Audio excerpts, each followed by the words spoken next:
Hey everybody, welcome to another episode of Car Addiction. Today we're going to talk about the timing belt kit for the RB20 DET. There's a lot of other videos on the interweb about the timing belt kit, but nobody talks about the full kit, exactly what parts do you need. They only talk about the belt and the tensioner and the spring, but that's not it. That's why I decided, you know what, I'm going to brave the minus 22 degrees centigrade wind chill. That's the temperature right now.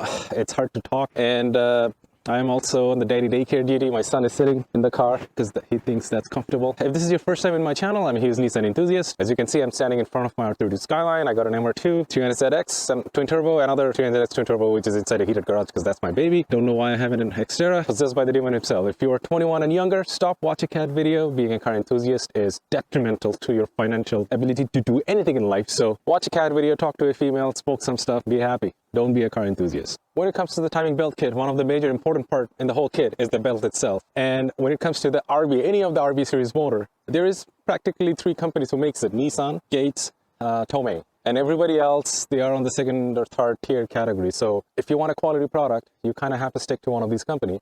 Having said that, I don't believe Nissan makes their own belt. My money is Gates makes the Nissan belt. It's just under a different part number.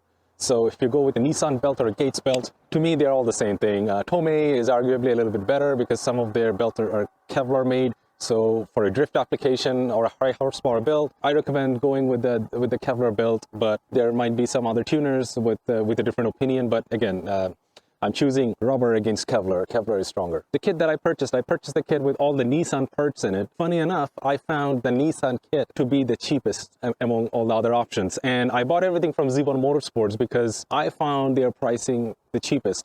Concept Z Performance and a bunch of other companies offered the same kit, but Z1 seemed to have the best price on the whole kit. So that way I went with that. And again, I'm only talking about the kit, but I bought a bunch of other parts to complete this job because the problem with any of these cars are they're 30 years old. You know, when you get to the kit, there are other problems that you're going to come across, other gaskets you're going to take off, which is not a part of the kit.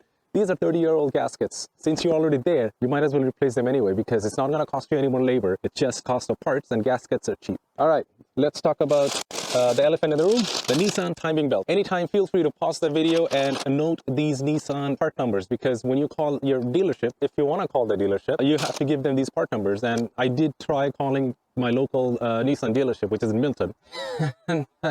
Trust me, the whole kit, I'm going to show you all the parts that I bought, which is about 385 Canadian dollars. Just the kit from Nissan was close to $700. Forget the rest of the stuff that I purchased. So first off is the timing belt. I hope the camera focuses. That's the part number, and that's the nifty little sticker where you put down the odometer. It's supposed to do it at 100,000 kilometers. I don't have any sticker over here anywhere. The car has 170,000 kilometers in it, so it's high time this job gets done. Next on the menu are these pulleys. The best thing is to get these Nissan pulleys. They are what are the made? Who made them? Oh, a Nissan pulley. NSK, made in Japan. So again, Nissan didn't make this part, and the part number is that. Here's 2 of them. I'm gonna watch my son if it's too cold or what. Oh no, he passed away. I'm gonna take him home. All right, next on the list is the other tensioner. There's 2 tensioners in this kit. Hope the camera focuses. And the last item on that list is this spring. I don't really have a part number for it because when I ordered the kit from Z1, the kit included the belt, this tensioner, and that tensioner. In all the videos in YouTube, all the kits they talk about are these 4 things. But these are literally the bare minimum you need to do a timing belt change. Here's why. All right, so everybody is so fascinated about the kit, and every other RB guy with an RB swap in this S13 or an R32, they all talk about the kit and doing that job. Little did they forget, the RB20s have a plaguing issue with valve cover gasket leaking. Let me show you in my car. I hope you guys can see all the leaks over there, all the leak over there, and on this side, all the leak over there.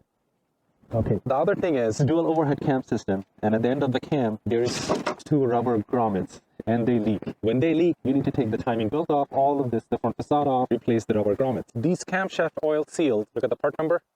There's a left and a right. I think both of them together, they were $8. While you have the timing cover off, you might as well do the job. Now, to do that job, you do have to remove the valve cover, and once you have the valve covers off, you might as well do the valve cover gasket. There's a left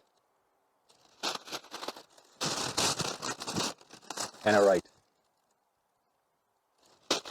They were $15. And as usual, while you're doing the timing belt, you're gonna have to remove the water pump, get a new water pump. This was $70.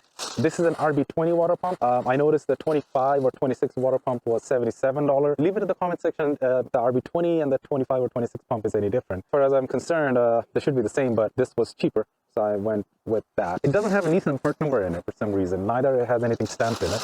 It came from Z1. And last but not the least, it's this. I splurged on a 62 degrees Nismo thermostat, link in the description right over here. And I talk about why I paid the premium to get this. And while we're doing that, there's a gasket for the thermostat. This whole kit delivered to me was about $380. And as I said earlier, I called it local Nissan dealership where just the timing belt kit itself was close to $700. Now, $380 does include taxes, Canadian shipping, the whole 9 years. If you're in state, it's a lot less money. 380 Canadian dollars. US dollar were a lot cheaper. When you have an RB20, you just don't do the timing belt job. You do the valve cover gaskets and the cam seals and the water pump, thermostat, all of that, because you're already there. There's no additional cost involved in it. Thank you for making it to the end of the video. If you like what you see, please hit the subscribe button and bell notification. This car will be going to 13 Motorsports. They will do the job over here. When there's no snow on the ground, I can start driving this again. And there's a lot more shenanigans coming in this car. There are a couple of other parts that I discussed in my earlier videos that they will go in here. And that will get me ready for this next summer season. And there's a lot more shenanigans coming in. So hit the subscribe button and bell notification.